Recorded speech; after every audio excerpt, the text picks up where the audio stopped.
I'd like to thank Mr. Chairman and the members of these committees for the honor of appearing before you today. As everyone has acknowledged this morning, the use of criminal informants is an important part of our legal system. It's a broad topic. I'd like to focus on just one facet of it today, and that is the facet that makes the Katherine Johnson tragedy a common and predictable occurrence. The government's use of criminal informants is largely secretive, unregulated, and largely unaccountable.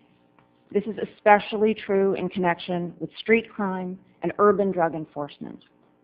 It is this lack of oversight and quality control that leads to wrongful conviction, to more crime, to disrespect for the law, and even sometimes official corruption.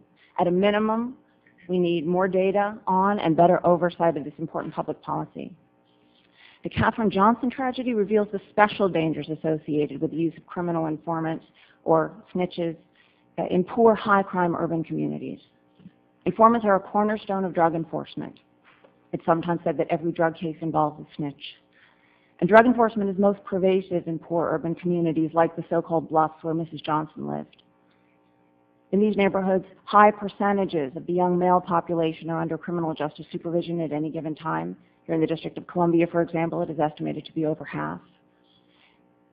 And a high proportion of these arrests and convictions are drug-related, where it is common for police to pressure drug arrestees and addicts to provide information in exchange for lenience.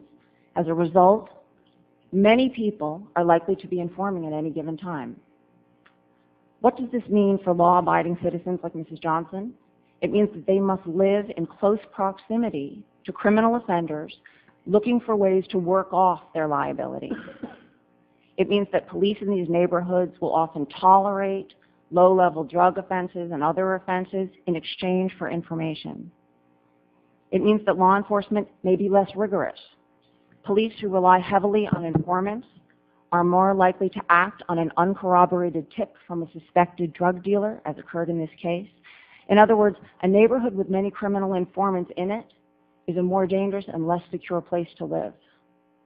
The negotiations between criminals and the government take place largely off the record, without rules or public scrutiny. The Atlanta police could plant drugs on Fabian Sheets, if you recall the suspected drug dealer and the first informant in this case, because the culture of snitching told them that it would never come to light. The fact that the information he gave them was wrong is also a common and infamous aspect of snitching. The Atlanta police could fabricate an informant in order to get a warrant because the culture of snitching told them that they would never have to produce an actual person in court. In other words, it is this culture of secrecy, of rule breaking, of disrespect for the law and for the truth that led to the Katherine Johnson tragedy. I've made several recommendations for legislative action in my written testimony. I'd like to mention just one.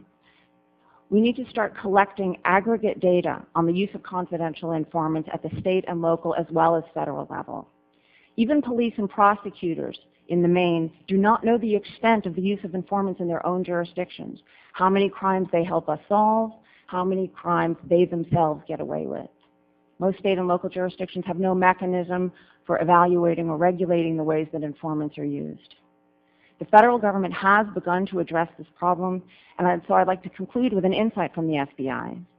In its budgetary request to Congress this year, the FBI is seeking funds to create a new data monitoring system for its confidential informants, and it tells us, quote, that without the personnel necessary to oversee the monitoring system, the FBI will be unable to effectively ensure the accuracy, credibility, and reliability of information provided by more than 15,000 confidential human sources, unquote.